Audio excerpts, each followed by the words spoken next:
Okay, hey everyone, let's begin. Thank you for coming to this talk. Sorry for being a little late, but let's move on now. My name is Furmanek, and for the next 1 hour we are going to talk a little bit about locks and that they are tricky.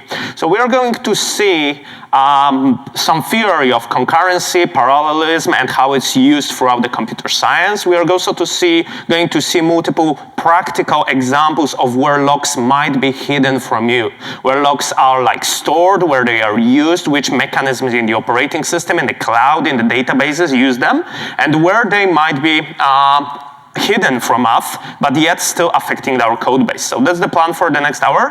The QR code points you to the slide deck. It will be available at the very end as well, so feel free to download that.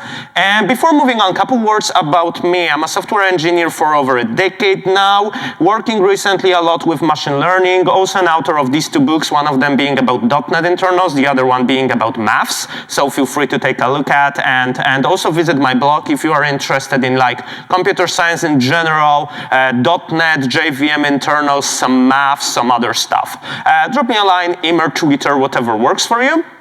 And being that said, let's begin. So the agenda for today's talk is we're going to start with some general concepts. So we want to understand the locking, concurrency, parallelism, set some definitions straight, and all that stuff, see the basic concurrency primitives we can use. Then we'll focus on some real-life examples, like inside the operating system, maybe inside the databases you use, maybe in the languages we are using. Quick roll of hands. How many of you use .NET? Okay, majority of the room. That's good. I'll be showing examples mostly in .NET. However, they're applicable to nearly any language you might be using. So feel free to generalize those and think about how they can apply to other languages very similar to .NET, like Java, or maybe a little more far-fetched like Python, or maybe Haskell, or other things you might be using. Ultimately, we'll go through some algorithms and end up with custom implementation. So we'll see one example of a very nice lock, which I'm using in production for some time, showing how we can solve a particular problem which seems to be super trivial to solve, but our operating systems do not solve that, unfortunately. So let's begin. So general concepts. First thing, let's get some definitions straight, okay? So concurrency and parallelism. They are often mixed up, but they are actually two completely different concepts, right? Concurrency is about being able to cut your application in parts and be able to execute those parts in basically any order. And it does not apply to your application only. This applies to everything you're running on a single machine, or maybe on multiple machines, or maybe on multiple computers around the planet, right? If we are talking about one single particular workflow, we want to cut it in pieces and execute those pieces out of order. So the most important or the most common example we can think of is how we are actually dealing with like multiple applications running on one single CPU, right? What do? We do some code time sharing, right? So we let one app run for like a couple of milliseconds, then we pause it, we run another app, etc., etc. So this concept of concurrency is actually coming straight down to like resource access, sharing resources. And this resource can be of multiple forms. This could be, for instance, CPU type. This could be an access to some critical section. This could be an access to memory, or multiple other things we can think of. But generally, concurrency is about controlling an access to some particular specific resource. Parallelism, on the other hand, is about being able to run multiple things at the same time, in parallel. We are not cheating, we are not pretending that we run multiple applications on one CPU and they run like parallel, even though we juggle them constantly. We actually have physical ability to run multiple things at once, meaning that most likely we need to have multiple cores, multiple CPUs, or maybe multiple machines, okay? And the interesting part about that is you can actually get a mix of these two in any way you wish. You may have applications which is like parallel, but not concurrent. Something which is a bit problematic when we think about that, but generally for every single like mix of those, we can get an example. For instance, concurrent parallel, this is the thing which we are typically used to nowadays, right? We have multiple cores in our computers, multiple applications are running at the same time, multiple threads are executing, and yet inside our single application, we sometimes need to make sure that we execute things like with critical sections, so we lock access to a resource, and still we have both concurrency and parallelism. Non-concurrent and non-parallel systems are long gone. They were available like 60 years ago when we had batch modes, batch systems. So the only thing we had is we were putting in some card, like punch card with the source code, and it was executed like straight from top down to bottom. Okay, that was it. We couldn't stop it, we couldn't pause it. I mean, the computer couldn't pause itself to run some other application. And this is something we could also see in like very early days of DOS operating system. Hands up if you ever used DOS, DOS. Oh yeah, there are some dinosaurs in the room. Hello to all of you.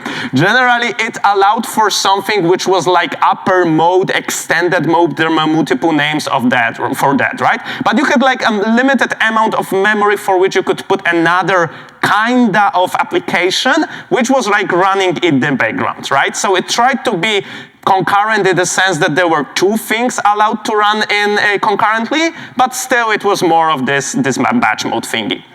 However, then we get something which is not concurrent and parallel. What is that? This is something that we are, for instance, running in our CPUs. We have vectored instructions, right? We have bit-level parallelism, right? So what we do is we can have a CPU instruction which adds multiple integers at once. So pairs of integers, right? So it operates on something like 256 bits or whatever else, bigger values maybe, and it just adds them independently from each other, but still in parallel. Does that like in one go.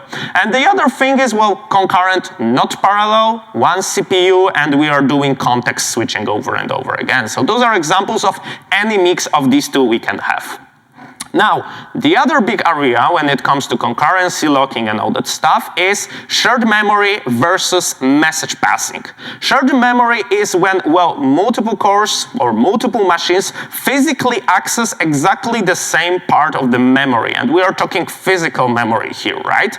And this thingy means that both of them want to access the same literal thing, so they need to control how they are doing that, so they do not break the state. This is something we typically cannot use between machines, well, because they probably most of the times have their own independent memory. Sometimes even with one machine, when we are talking about NUMA, non-uniform memory access, it may be that multiple cores are trying to access the same memory, even though physically they're like distant to each other. But this is a bit different. Typically, shared memory is just used within one single machine, and this is where we are dealing with that. It requires some critical sections, some controlling how we access that memory, but the advantage of that is generally, this thing is generally faster than message passing, okay? Obviously, that's not a benchmark. Your mileage may vary, but however, the general rule of thumb is this should be faster. Message passing, on the other hand, is when we are just sending messages between like two whatever components we can think of. Those could be threads, those could be processes with IPC inter-process communication, those could be nodes across the world, that could be internet connection, whatever else. This requires some way of communication. Most likely, this is like wire with sockets. However, this could be also like common storage or maybe message queue, service bus, yada yada. We can obviously use this in multiple scenarios. Typically, this is slower, but the ultimate part is that this message passing allows us to control things a little easier. When we are talking about us being programmers, how do we control these things? The message passing tends to be easier to control. So this is generally something we probably, or at least multiple languages and technologies like pushes nowadays, that we want to go to the message passing interface instead of having this shared memory, but is slower. So keep that in mind if you're writing high-performance code. And now we will be focusing on like locking, because locking is used for shared memory mostly. And in shared memory, if we are trying to do something without locks, then we may have multiple issues. Now the question is, why do we even need locks? What can go wrong?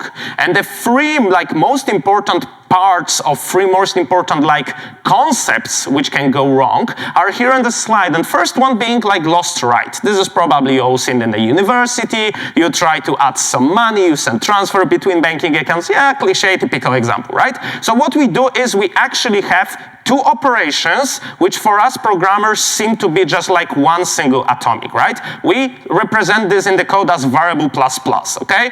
Just one line of code seems to be one operation, but under the hood, actually, it's two different operations, or actually three of them. We read the memory, we increment it in like registers, CPU registers, and then we write it back to the RAM memory, right? And this can go wrong because once we read something, the other thread also reads the same value, we both increase and try writing the value, bang, one write is lost, okay? This is the typical example of what can go wrong, but there are others. The other one is word tearing.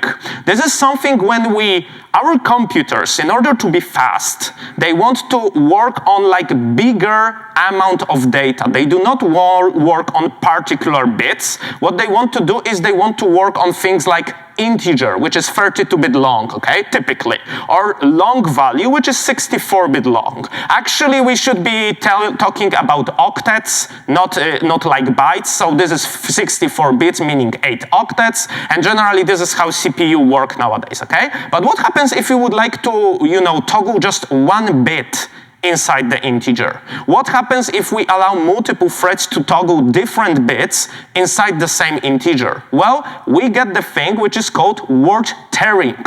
And this means that we are trying to modify just one piece of this integer, but we need to write actually a whole lot of it, like all 32 bits or 64 bits or whatever else, okay?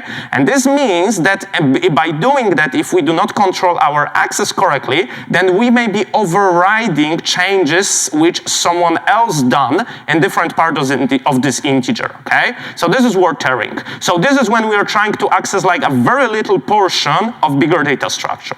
And the other one is quite the opposite. We are trying to access much bigger structure, but we can only write a part of it at the same time, like in atomicity, okay? When we are talking about having atomic structures which are like 1 kilobyte long, we would need to be writing every single integer of it, and obviously this may break. So how can we do with that? And this is where we go to the thing which is called critical section. And critical section is a code which can be executed by one execution unit at a time.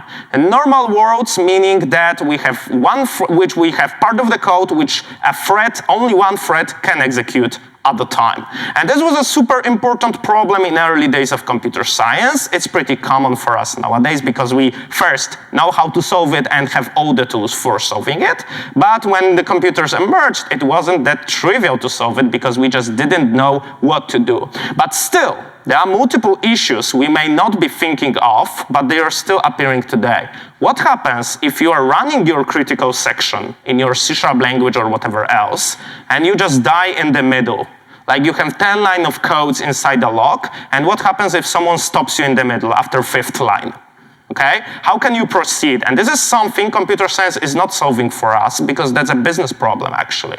We need to understand whether it's safe to proceed because we don't know whether we are in a consistent state, whether we broke some data structures or not, whether we broke transactions or not. And computer science won't just solve that. There is no structure like log business process, make sure customers are happy. This is not something like this, right? But we need to make sure we are doing that. And this is why logs are tricky, because locking a part of the code, well, is super trivial nowadays. Lock keyword in C#, synchronize in Java, bang, it just works, right? But what happens when things go wrong? And this is what we'll be discussing after we figure out how to actually do this locking. So we'll go through a couple of basic primitive concurrency mechanisms, really quick to understand what we are dealing with. And the first thing is called mutex. The name comes from mutual exclusion, and depending on whether we are dealing with like single CPU system, multiple CPU systems, this can be implemented like with disabling hardware interrupts, or maybe synchronizing CPUs, or maybe just with support of the CPU special instructions for locking. So your CPU to implement basically a mutex, or to allow you to implement a mutex, actually all your CPUs, they need to provide some physical machine instructions for locking something. And this something in early days was typically like a bus address, so you had bus connecting components of your computer, and the CPU was locking a particular set of bits on this bus addressing. Nowadays, it's a little different, but still goes down to the same concept. We are locking a memory address, and we are doing that with the help of CPU. So now CPU needs to be aware of your locking. How CPUs implement that, we won't be getting that low level today, but for us, enough is that we need to have this CPU support for that. Typically, we just use those things from the operating system, meaning that operating system provides us some way of having mutex, right? It may be even that this mutex is optimized for user mode, kernel mode, and multiple other scenarios, but generally we just rely on things which are provided by the operating system. So if you are running on Windows and you do use any mutex or critical section, actually .NET uses the same mechanisms which are provided by the OS itself. The other mechanism, when it comes to the API, those are the names of the functions we are just using in .NET is just mutex. The other mechanism, which is pretty common, is counting semaphore. So we want to generalize the idea of controlling access to something. Previously, we were just making sure that only one thread can access the critical section. Now we want to allow potentially multiple threads, but a limited number of them. So we want to count how many threads can enter the critical section, and this is called a counting semaphore.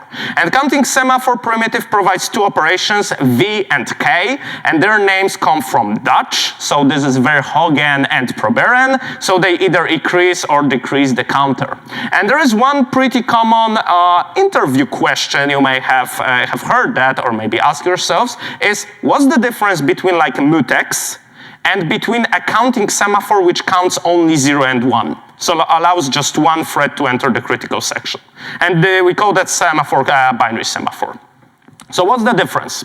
There are actually multiple of those, even though they do not seem to be like that obvious. First thing is, generally, mutex shares and tracks the ownership, meaning that mutex knows who took it, who locked it, who owns the mutex currently, and who, in this particular case, means which thread running in the operating system, okay? Semaphore doesn't do that. Like semaphore doesn't track the ownership, it just blindly increases or decreases the counter, okay? That's it. And this poses multiple issues when we are talking about our thread dying in the middle of critical section. Because if we are protecting a critical section with mutex, and the thread dies, then you know that the critical section is now abandoned. There is no thread running inside because, well, the thread died. But if you are doing that with semaphore, then you don't know whether critical section is abandoned or not. Similarly, you can take mutex recursively. If you have a recursive function and you are doing lock something inside this function, then you can do it many times. You can do it recursively with mutex. You can't do that with semaphore because, well, semaphore doesn't know it is you who is holding the semaphore because it just counts, right? Similarly, this also blocks the application from terminating, for instance. If we have a critical section and we know someone is there, then this mutex can block or stop the application from terminating. We cannot do that with semaphores. We cannot control priorities because we don't know who holds that, right? So we just know someone might be there, but we are not sure about that.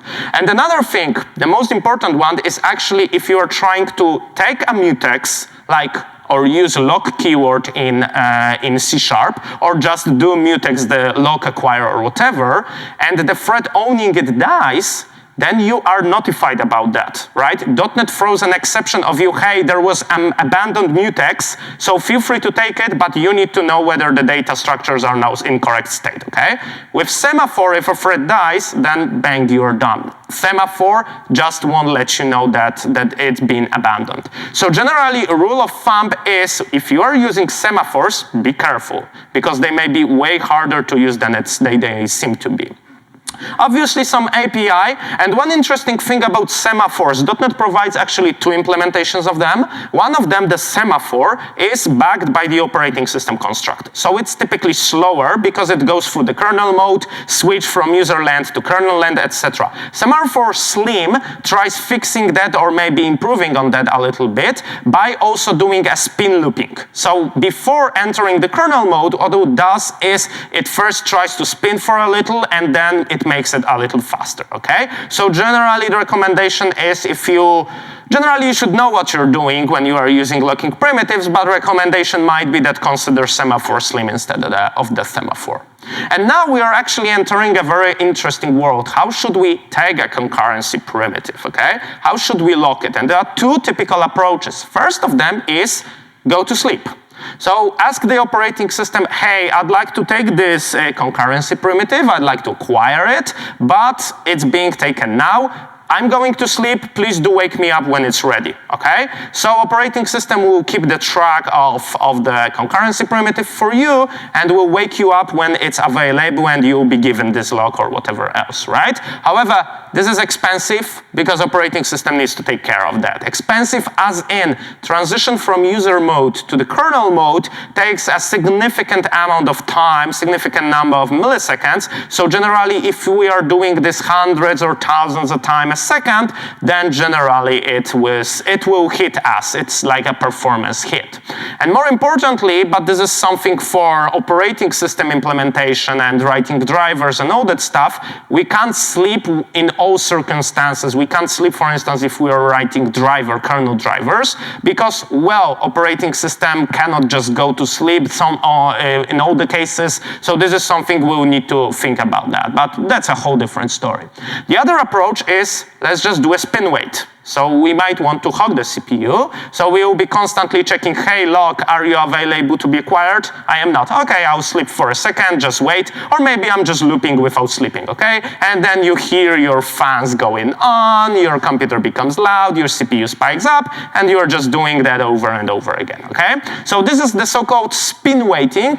It's generally something we should avoid, but still, if you are spinning for like short amount of time, for instance, a couple of milliseconds, because we know that the lock or the concurrency primitive we are using is going to be released very soon, then it's actually pretty often used. And for instance, your Google Chrome browser, ever use Google Chrome and your laptop went like crazy? Well, Google Chrome implemented their own spin locks and their own concurrency primitives and all that stuff under the hood running in user mode. They claim it's much faster, but maybe it's the cost of your fans going much faster as well. So generally, computers do that, multiple applications are doing that, and this is sometimes in kernel programming, this is the only thing we can actually do. But generally, we probably want to avoid that when we are writing just a regular business line of business applications. The other interesting concurrency primitive is called monitor. So what do we do is we always, or pretty often, we have this, pattern that we would like to lock some primitive like mutex, then check some condition. Hey, is it safe to proceed because I want to do something specific? And if it's not, then what do I want to do? Well, I want to release this mutex and wait for a bit, and then try again if the condition is now true, okay? So what do? Well, I just spin in the loop, and the question is, how do I do that? Well, do I exit the log and take a sleep? Do I spin wait for a couple of millis and all that stuff? And generally, the solution for that is the monitor with condition variable. So monitor with condition variable is a concept which does exactly this code under the hood for you, but takes care of the operating system. So in this point, in this if condition do work, in this branch else loop again, operating system would put us to sleep and wait for the condition to be true, and then wake up us again. And this is another primitive we should be using. So if we see P pattern like this, then let's just go for it. and obviously some API for that. Now, the important thing, how we are using that, in .NET, the API for that is monitor pools plus monitor wait. If we are doing that, it's super crucial, and this is source of common bugs, that we are trying to do log sync, and then we are doing monitor wait inside this if branch, okay? And the thing here is, this should never be if. Because someone might call monitor pools all, or maybe a driver might wake you up, or maybe operating system might wake your thread. So this is called a spurious wake up, meaning that even though you went to sleep in this monitor wait line, something woke you up before this condition was true. So before you could safely proceed. So what you need to do is, instead of having if here, you need to have a while, and you might go to sleep multiple times.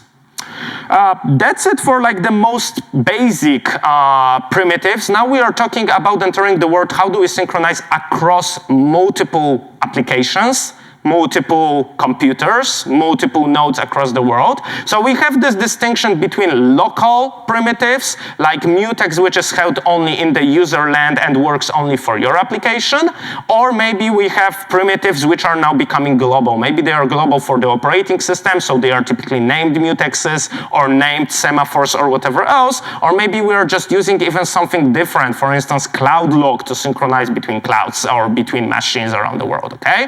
So the important part around that is, well, obviously, those global logs, they are much slower. Depending whether we are talking about inter-process logs, this is just a bit slower. However, if we're talking about cross-machine logs, well, they are way, way slower. So we need to keep that in mind, and we need to understand that if we want to get the highest possible performance, then we should avoid that. And there is a fancy bug around that. This example actually shows you how you should be patient and careful when you are reading Stack Overflow. Ever heard about Stack Overflow?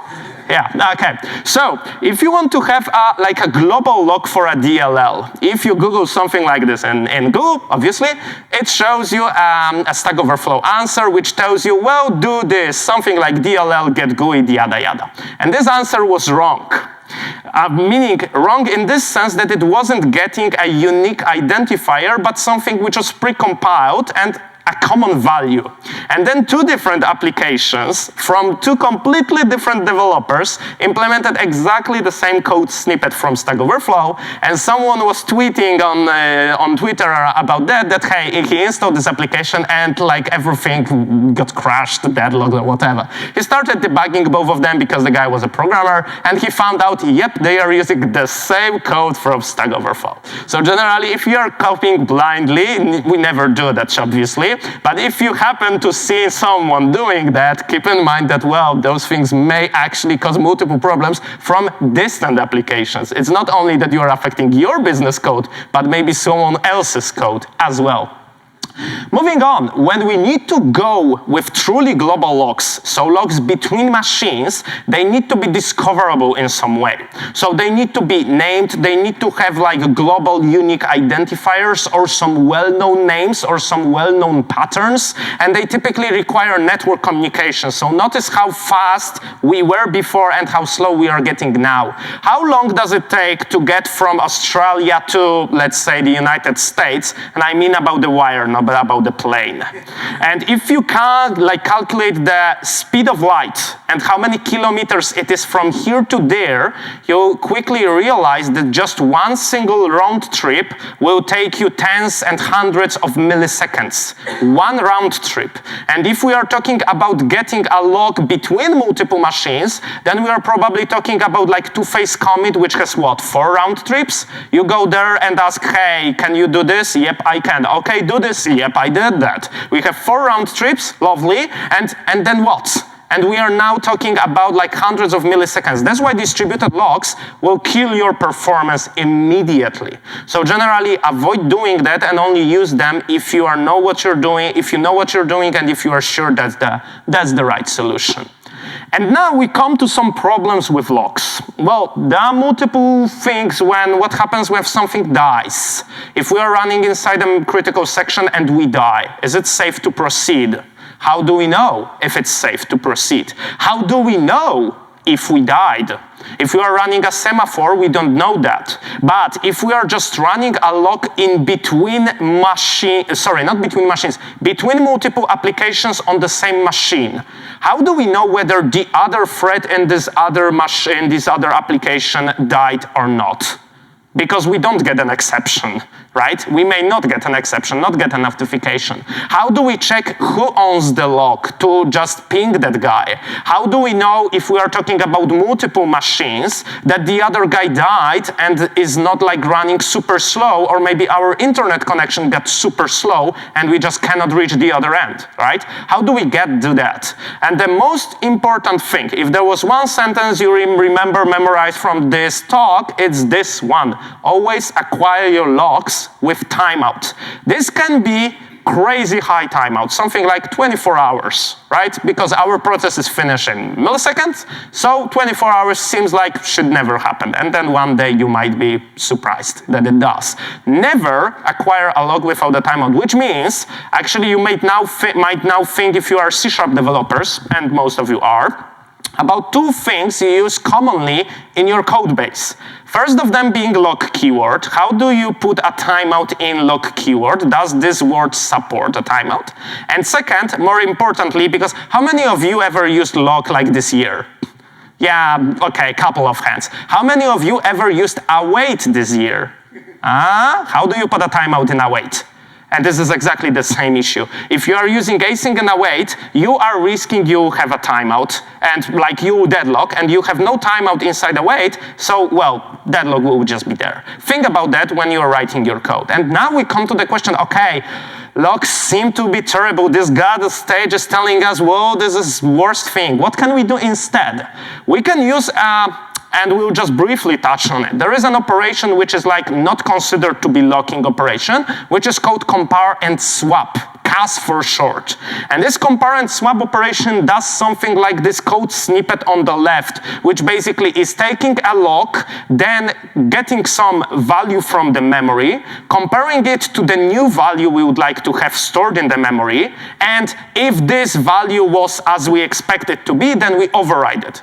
And then we just return. Where is it useful and how can this be useful? Well, instead of doing a lock and going with something, we can now return to this issue we had in like one of the first slides, which was variable plus plus, okay? We can now do this explicitly. Read the variable value, increment it in our CPU registers, and now call compare and swap operation. So this operation will do this, go and say, hey, if the value in the memory is still this which we read, then please override it with this value which we have here. And this will be done atomically, meaning it either succeeds or fails, and CPUs will take care of making sure that it doesn't break anything, and we can just use it without holding a lock. Potentially, we need to do this in a loop, meaning that because if the value was changed in the meantime, then we just repeat this operation, okay? Over and over again. But this way, we are avoiding locks. And if we are going with lock-free programming, then obviously this is the most important primitive for lock-free code. And there are multiple instructions. For instance, on x86, so CPUs probably most of you use, it's CMP exchange. Okay, so this is supported by the operating, not by the operating system itself, but by the CPU itself, and exposed to, for instance, in .NET, this is class interlocked compare exchange. So this is how we do that to avoid locks, and based on that, we build more and more sophisticated concurrency primitives. Now, getting down to some real-life scenarios. So where can things really go wrong, even though we might not even be using logs at all, or not be aware that we are using them? First thing is finalizers. Ever seen iDisposable interface? I guess you have. Okay, so now I'm going to show you something which is, first, this is a demo, so beware it may fail, as with all demos running like live. However, this is also something which is a bit tricky. So first things first, if we're running a finalizer, let me get to code like this. If we are running a finalizer, so if we are running any code which implements iDisposable, we should dispose it. That's obvious, right? But now comes the trick. If you do terminate your application by calling environment exit or by just clicking X button in top right corner, then .NET Platform doesn't guarantee you that it will call your finalizers, but does let you know that it might try calling them. Meaning that when you exit your application, your finalizers may be called by the .NET Platform itself. Okay? Not guaranteed that it will be done, but this is possible. Now comes the thing. This is like a seemingly safe piece of code. We are just opening a file stream, writing some content to it, and that's it. And we are using the using keyword, so it should clean things up, right? Now let's see what might go wrong. If it doesn't break this time, then I have a video showing that, so hopefully we are good. So what we are going to do is we are just trying to write ABC content to the file, and this application runs in two modes. Like the first mode is just constantly, like while true, constantly running itself again. And the other mode, we are just trying to print something to the file. So we create two threads. One of them is printing, and the other one of them is terminating the application with environment exit, right? So what happens if we now try running this code? We have the content here, which is just ABC, okay? So this is what we are trying to write, and now let's run it. And because I'm presenting well, you might be seeing the screen flickering, right? It's constantly running application in the background. So let's run it for a while and let's see if it breaks. It did break many times earlier this morning when I was trying it. But what's going on under the hood? We have two threads. One of them is printing and using this using keyword. So it will call dispose method on the stream, okay? And inside this dispose method under the hood, it will be flushing the stream down the line, so printing the content to the file, okay? But the other thread is terminating the application. And when we are terminating the application, .NET might call your finalizers. Finalizer might call what? Dispose method. And then we go to the file content, and bang, there you go. We have ABC, ABC. It was flashed twice. Okay? This is something, all your apps, all your .NET apps, well, there is a risk you are doing something like this. Generally, exiting your application is not trivial, guys. It's not just environment.exit, right, folks? This is much harder than this. So all your applications are actually multi-threaded by design, by default. And you need to deal with that. And more importantly, well, the question is this a bug in .NET? It's not. Because if you are doing something like this, you should control the concurrency primitive. So in my case, the solution to that was something like this. Just let the garbage collector know that it should not call the dispose on my behalf, that I'll be doing that on my own. So I'm unregistering this stream and this writer from the garbage collector. So now when someone calls environment exit, it doesn't call the dispose method. On the other hand, today I also noticed, and let's try it again, maybe we'll get similar issue again. If you are doing something like this, like double flush is not the only error. Oh, sorry, I just fixed it, and I don't want to fix it. The double flush is not the error you might get. The other error we might get, and let's wait for it for a couple of seconds, is actually some internal .NET structures may get broken. So sometimes I am getting a completely different exception here. Let's see if we got it, telling that it tried to obtain some safe handle from the Windows platform operating system. Nope, the same error as before. But generally, there are multiple issues here, which we might see. So generally, this is the first thingy. Whenever we are doing any like finalizers or any objects which need to be disposed, be aware that .NET may break those for you. The other exception we might be getting is a common pattern. You might have seen at your uni or anywhere else, which is you acquire the lock, then you enter the try block and try releasing it in finally, right? What could go wrong? And the answer is, if there is an exception between acquire and try, then you never release this lock.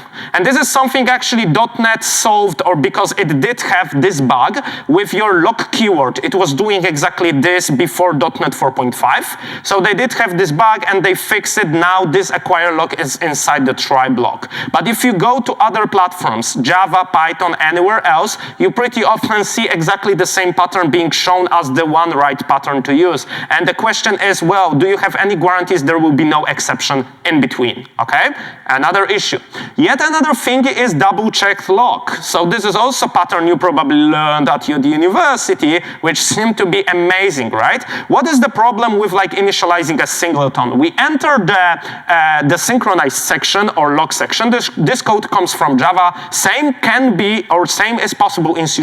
So we enter the lock section and we check whether our singleton object is null. If it's null, meaning it wasn't initialized yet, okay? So we just initialize it and then we return the instance. Problem with that is it's super slow because every single time we take this singleton, we want to get this singleton instance, we are accessing this lock entering the critical section, right? So we should avoid that because it's slow. So someone figured out why not check before entering the critical section if the object is initialized or not. Seems doable, seems possible. The problem is your platform does not guarantee you that some optimizations down on the CPU level are allowed to improve the code performance. And your platform, specifically JVM in this case, allows you, or allows for your code to first store this new helper instance inside the helper variable and then call the constructor. So it is possible that you already have the helper like handle to the object initialized, but the object is not done initializing itself. Then the other thread comes in, checks if helper is null, it's not, okay, I'm doing that, and uses uninitialized object. .NET seemingly doesn't tell us that this problem is real in .NET platform. However, there is no guarantee that it's not, meaning that we should be avoiding double-check lock and probably just using lazy from .NET platform if we want to have a singleton.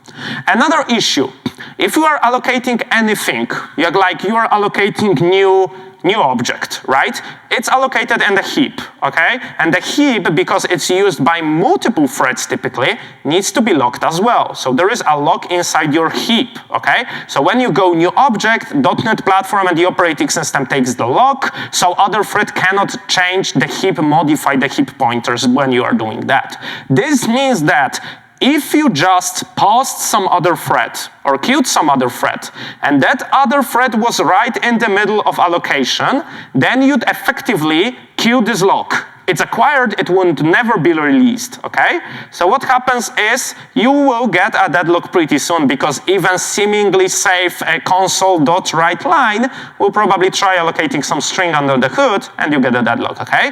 Never kill your threads, never even pause your threads. If you pause some other thread and then do logger print I paused you, you get allocation and you may get an error, okay? So multiple platforms deal with that in multiple ways. For instance, they have different heap for different threads, so each thread has its own heap, but generally you never know what you're dealing with. Or maybe you can tell me how does it work in Python, JavaScript, C++, or any other language you probably used last week. And if you don't, do not pause your threads. That's the rule of thumb. The other thing is DLL main lock in Windows. When you're loading some new library inside your process space, a lock is being taken. Meaning that if you do something like from your main function, which would cause another library being loaded, then you get a deadlock. Okay? Yet another situation. We probably won't hit that with C# easily because we very rarely implement our own DLL main function, but this is pretty common what we were doing with like regular DLLs with C++. And this lock is pretty common. Another example is something touching more like Linux or macOS or generally Unix-ish operating systems. If you do fork and you don't do exec, you risk another deadlock. How does it work? When you have multiple threads in your application and one of the threads is forking the process, okay? The child process gets only this one single thread. All the other threads which were running in parent do not get to the child process when you fork. So if any of those other threads held a lock, then you get another case for deadlock because this lock will never be released in the child, okay?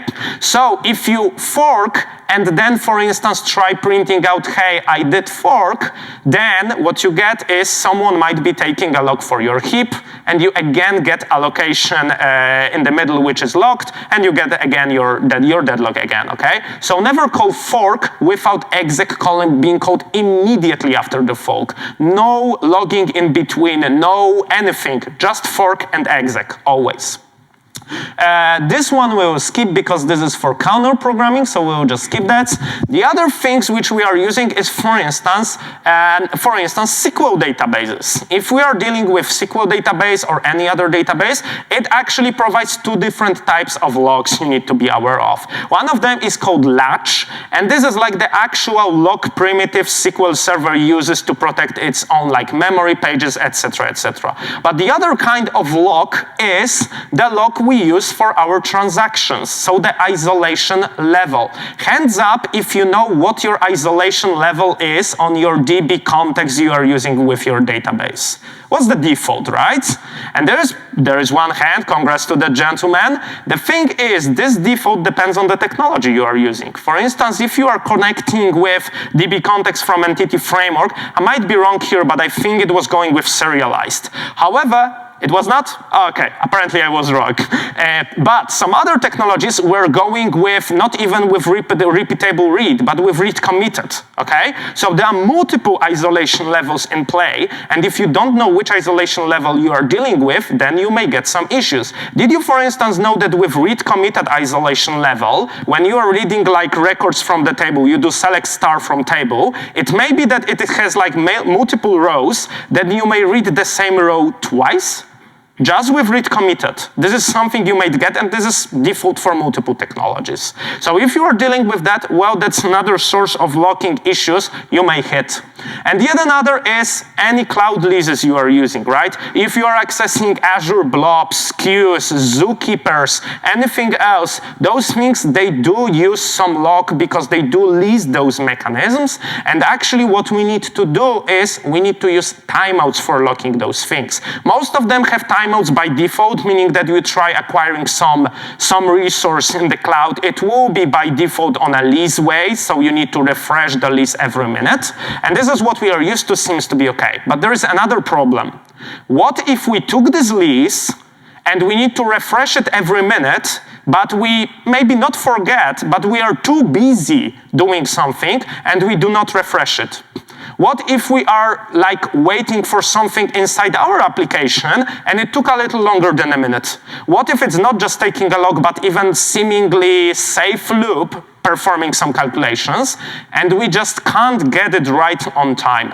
Then the lease will be released, okay? Someone else might come, take the resource, acquire it, and then we are doing something believing that we still own the resource, even though we do not. So this is actually quite the opposite example of what we were talking before, right? It's not about we cannot acquire the log or cannot acquire the resource forever. It's about that we did acquire it, but it was taken out from us, and we are not aware of that. Keep in mind, you need to refresh your leases constantly and make sure that you do that even if you are very busy doing something else. And ultimately is yet another example of leases, logs, concurrency primitives, something which computer science will never solve for us. And this is the business log we need to take. What if we want to book a ticket for a play or for a game or whatever, right? We want to choose a seat, so we book this seat for 15 minutes, but what if the payment doesn't go through? What happens, right? We need to release this log after 15 minutes. We need to have those logical business logs in some way. And actually, this is something we should be considering, because if we are now talking about multiple people coming at the same time, like we open booking tickets like midnight, and there is thousands of people waiting in line just trying to book a ticket, they will just kill our application, not because, well, we don't have enough CPU power, but because we are like locking all those seats, right? And they then got abandoned and all that stuff. So think about that. How can we solve that on a business level? Do we need logs at all? Okay, so that's the thingy.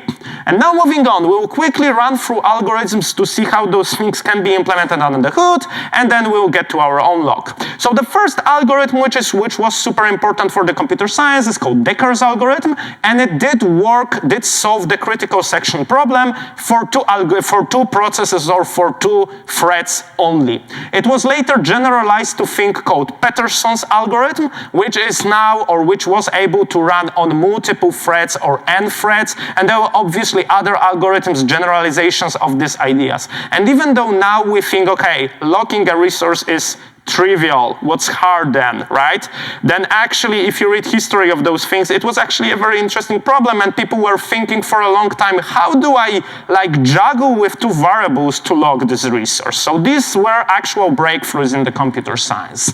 Now, how can we reason about locks? Because let's say that we have those locks, and now we would like to make sure that, okay, do I get them right? I need to use lock, I need to use synchronize, I need to use mutexes. How do I get them right? And there is obviously multiple different mathematical approaches. For instance, calculus of communicating systems, or sequential process, or maybe pi calculus, tuple spaces, other things. You can read about them on computer science pages. This is like university thing. But the one which is actually used out there in the real world is called TLA+. So TLA+ source code you see on your right, this is something in which you basically get your code. This could be C++ code, C# code, or whatever C#ish code you have, and you translate it to some different syntax like this one. And there are even translators which do that automatically for you.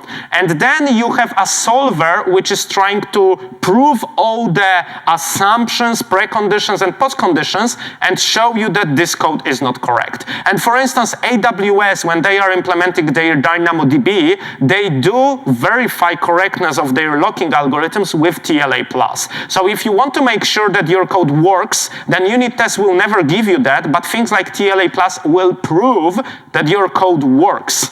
Prove to the extent that there are obviously things like cosmic ray or some interference from other cables you have, like other wires, but generally if we assume computers do their job right, then you can prove that your algorithms are correct. The other important thing we need to talk about is caches and memory model. Now, if you are trying to read some memory, some value from memory, you are actually never going to the RAM memory directly. Never. It's all cached by L1, L2, L3 caches in your CPU, okay? This means that if there is a variable in RAM memory, okay, and there are 2 threads accessing it, it means that now we have exactly 2 different copies of the same variable. One in cache 1 of CPU 1, and the other in cache of the CPU 2. How are those things synchronized? And this is a thing called MESI, Illinois protocol. So this protocol gets its name from 4 different states, like modified, exclusive, shared, and invalid, and it's taking care of sharing your memory. And we get another issue with things like this. Because we already mentioned that computers are dealing with much bigger amount of memory than just 1 byte. So imagine what happens if we are allocating an array of 17 integers, and we create 2 threads. First of them is trying to constantly modify element at index 0 of that array, and then another thread is constantly trying to allocate or modify element at index 1. What can go wrong with this thingy? There are 2 different threads, 2 different integers, they should be completely separate. The problem with this is, because integers are 4 byte long, and because those 2 integers are next in line, they fell into the same cache line of your CPU, which is 64 bytes long nowadays. Will get longer probably in near future. Meaning that those 2 integers are constantly getting to the same cache line. So if thread 1 on CPU 1 tries to modify the first integer, then the thread 2 on CPU 2 will need to synchronize with the CPU 1 to ask, hey, give me your cache line because you modified it, okay?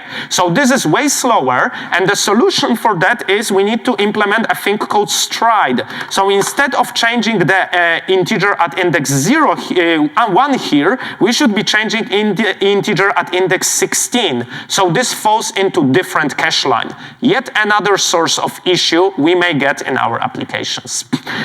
Kernel things we will just skip for now.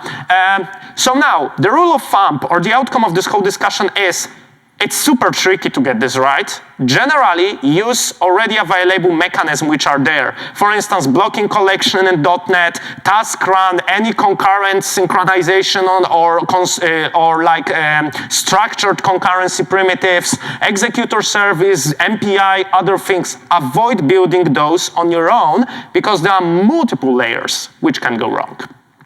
Other solutions include even changing the way you reason about applications. Do not implement things just like that with threads. Go with agents, go with actors, go with models which actually take care of that. Do not implement your own solution. And what about async, you might ask? Is there any problem with async? Well, the problem with async is not about concurrency, but async actually changes the world significantly for you because in async, you do not know where is your continuation running on. So if you try locking something and then try awaiting, then hey, you may have a problem because you don't know whether the continuation which is here, is it running on the same thread or not? And if it's not, then actually it's different thread who owns this lock. So compiler won't let you do that, but we can be smarter than a compiler, and why not go with monitor enter, monitor exit, right? This obviously compiles and then throws an exception on you. Why? Because you tried exiting and releasing the lock from a different thread. So if you go with async, all the stuff I just told you, you just can't use it easily. But you can't use it. But all the libraries you use, they do use it because they have no idea that you're running in async code. Okay? So this can break a lot. Just be aware of that. And now we'll quickly run through a couple of custom implementations, just to show you one big lock, how implementing a lock may look like. And it gets crazy.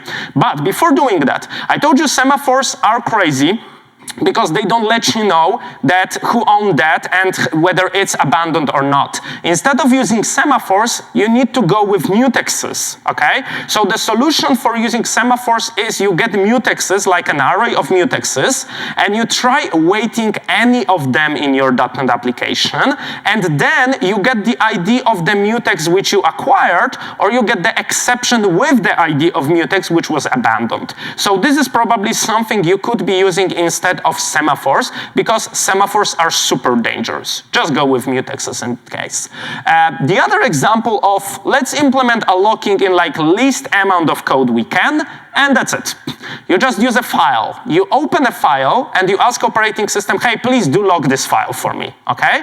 And this operating system will log the file for you and you're good. This is mutex, like well-working mutex.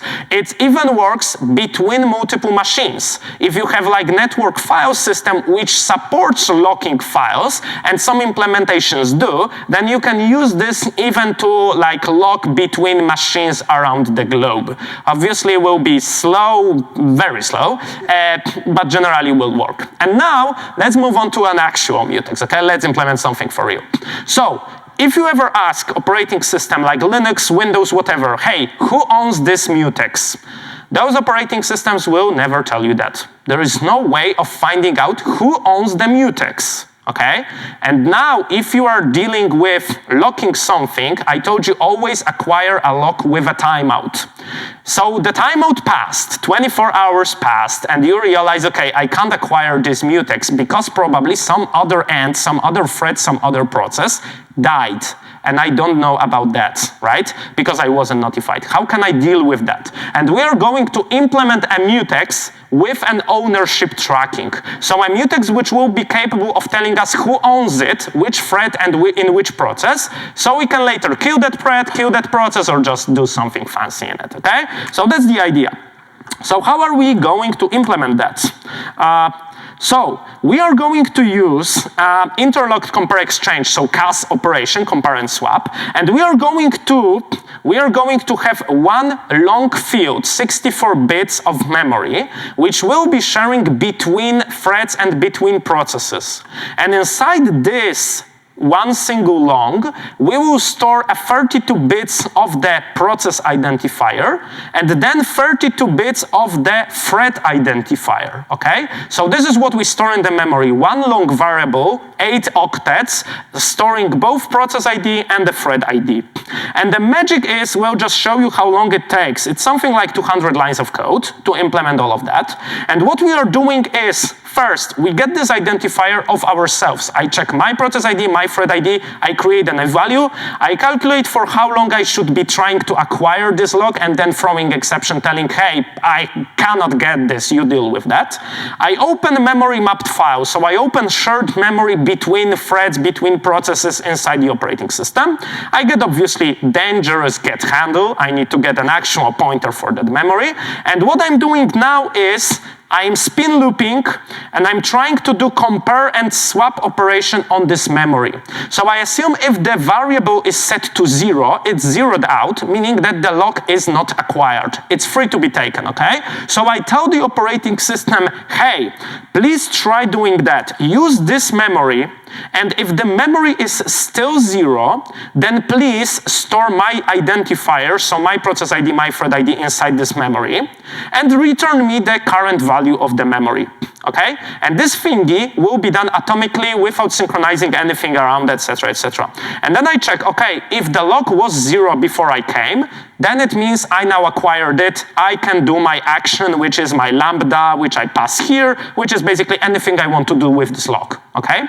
But if it wasn't 0, then now I have the current owner of this lock. I can extract the holder of the thread ID of the owner, the process ID of the owner, and I can do magic with it. I can now start getting process ID, and, well, if it fails, I ignore the exception here because I'll just carry on.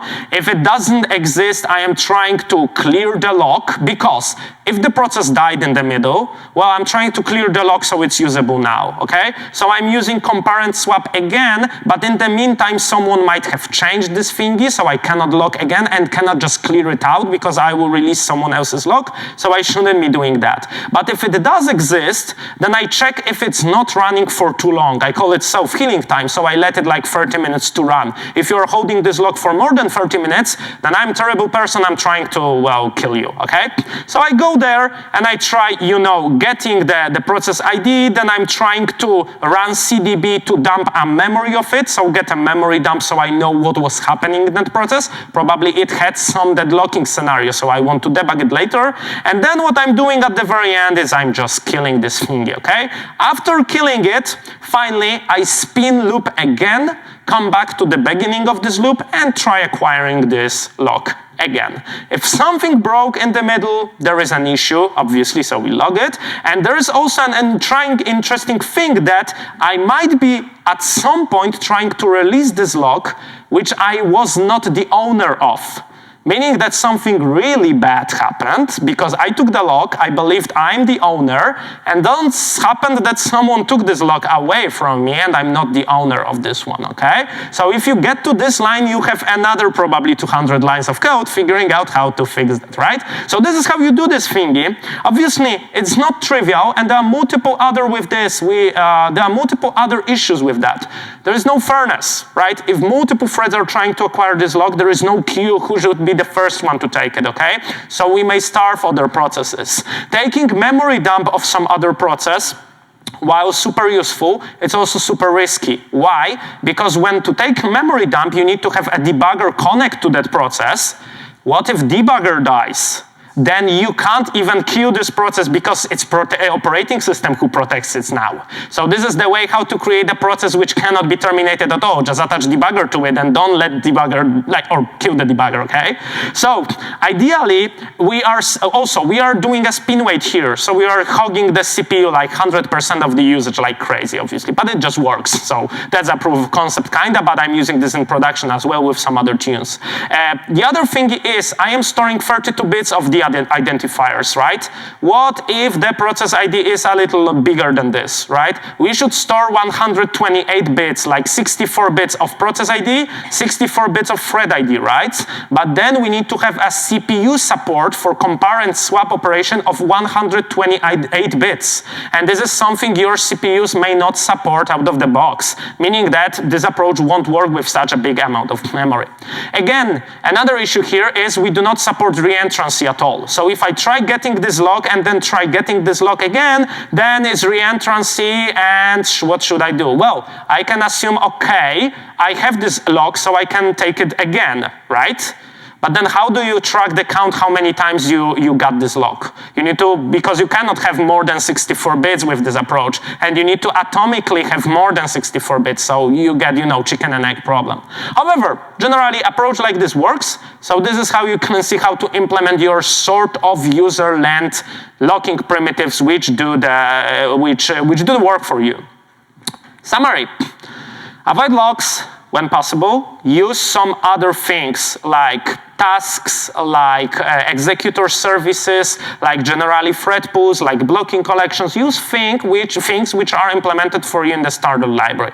Obviously, you may still have issues with those. For instance, a friend of mine, when we were at the uni like 10 years ago, he found an issue in concurrent dictionary and reported that. It was fixed, got fixed obviously, but we just don't know how many applications got a problem because of that concurrent dictionary not working properly. So generally, those things may be broken. This is like normal, but use them as much as possible instead of writing your own logs, right?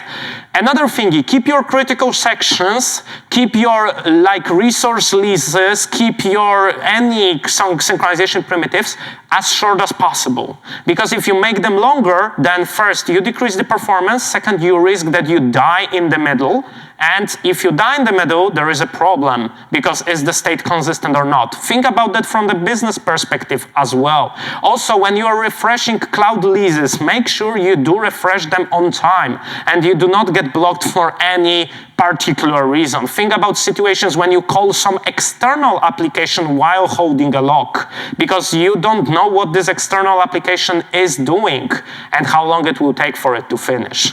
Avoid semaphores. They are nasty. Obviously, that's not like an official production-ready rule of thumb. There are probably multiple use cases where semaphores are just good, but be aware of them that they may cause some issues for you.